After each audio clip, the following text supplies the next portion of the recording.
defiende donde los cielos. Y cuando llega mi vida va y me cala hasta los huesos. Y si tengo algún problema o tengo tribulación, cuando llega ese fuego tengo que alabar a Dios.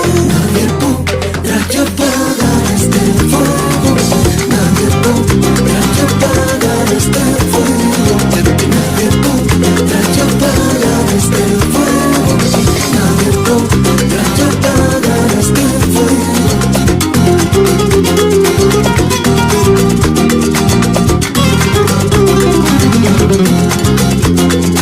Satanás no se esperaba lo que aquí está aconteciendo. Creía que por problemas ya me daba como muerto. No hay suficientes de bomberos, ni tienen bastante agua para poder apagar el fuego que hay en mi alma.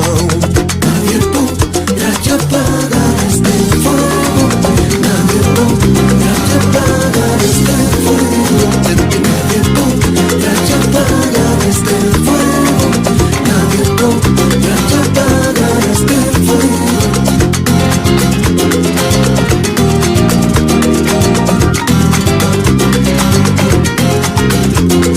Levanta tus manos al cielo y que nadie te lo impida.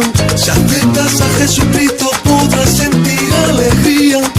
Y después de recibirlo, a Cristo en tu corazón, vendrá el fuego de lo alto y tendrás que alabar a Dios. Nadie podrá apagar este fuego, nadie podrá apagar este fuego, nadie podrá apagar este fuego.